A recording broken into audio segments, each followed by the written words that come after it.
Bismillahirrahmanirrahim. Assalamualaikum warahmatullahi wabarakatuh.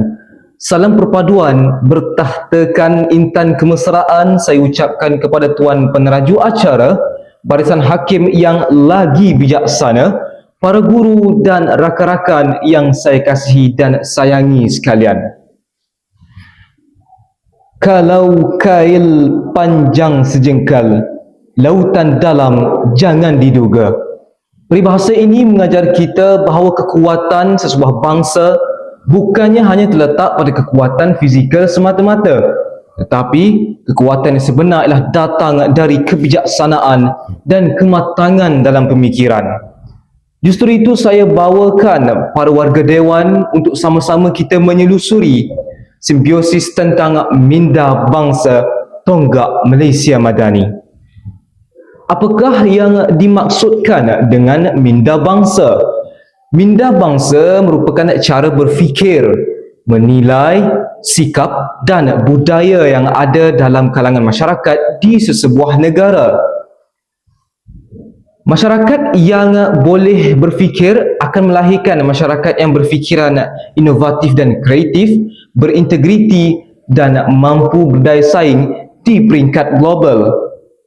Di dalam konteks Malaysia Madani, negara bukan sahaja menumpukan ke dalam aspek pembangunan ekonomi dan infrastruktur sahaja. Malah, negara juga turut menekankan tentang pembangunan permodalan insan. Indikator saya yang pertama ialah minda bangsa yang berilmu merupakan asas kemajuan sesebuah negara. Sejarah dunia telah membuktikan bahawa tamadun yang hebat datangnya dari tamadun yang mempunyai rakyat yang mencintaikan ilmu. Sebagai contoh, tamadun Islam. Tamadun Islam telah pun mencapai zaman kegemilangannya dengan tertubuhnya pusat ilmu seperti Baitul Hikmah, yakni merupakan pusat penyelidikan dan penterjemahan ilmu. Begitu juga dengan negara-negara seperti Jepun dan Korea Selatan yang bangkit dari kekalahan peperangan dengan membuat pelaburan besar ke dalam pembangunan modal insan.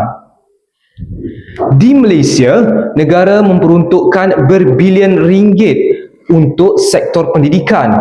Ini kerana sektor pendidikan merupakan pelaburan jangka masa panjang yang boleh menentukan masa depan negara.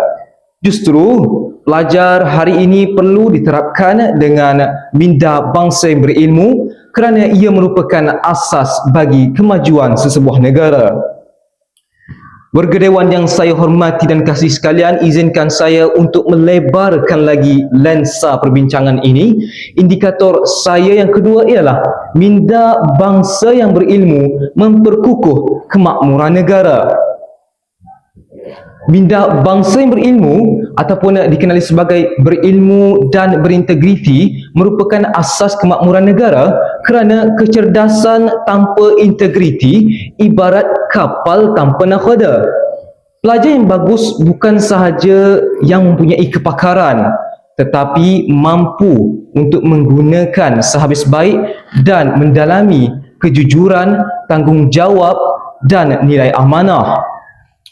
Rasuah, penyelewengan dan penyalahgunaan kuasa merupakan musuh utama negara. Ini kerana akan merencatkan pertumbuhan ekonomi dan menghilangkan kepercayaan rakyat. Oleh itu, pelajar hari ini perlu diterapkan dengan minda bangsa yang berintegriti. Sebagai contoh, melalui peperiksaan. Pelajar yang menduduki peperiksaan dengan jujur dan amanah akan membesar menjadi pemimpin yang beretika. Pemimpin yang beretika akan menjadi contoh-contoh teladan pada masa zaman akan datang. Jelaslah bahawa pemikiran minda bangsa yang berintegriti merupakan asas ataupun memperkukuh kemakmuran sesebuah negara. Indikator saya yang ketiga ialah minda bangsa yang berfikiran kreatif dan inovatif memperkuat daya saing negara.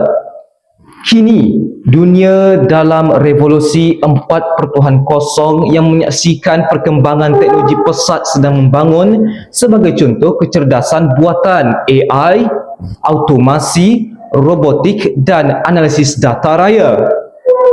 Pelbagai badan ekonomi antarabangsa mengatakan mana-mana negara yang mampu untuk menyelenggara ataupun mampu untuk menggunakan teknologi masa kini akan menjadi peneraju ekonomi masa hadapan.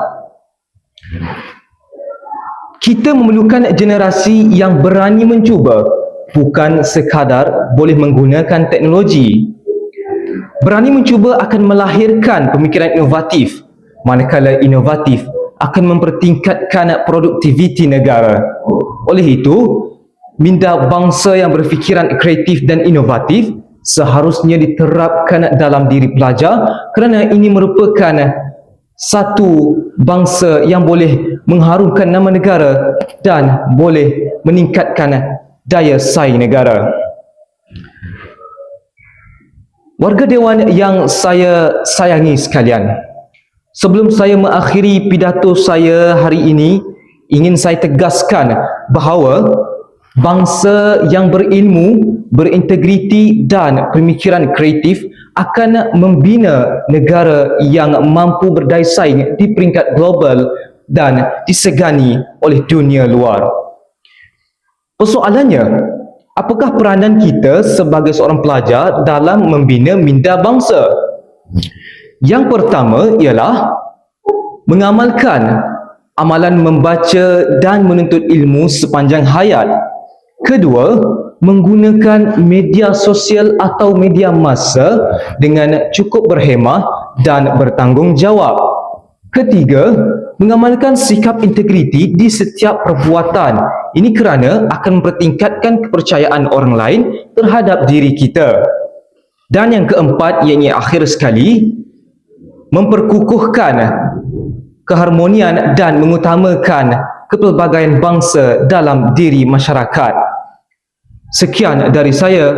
Assalamualaikum warahmatullahi wabarakatuh.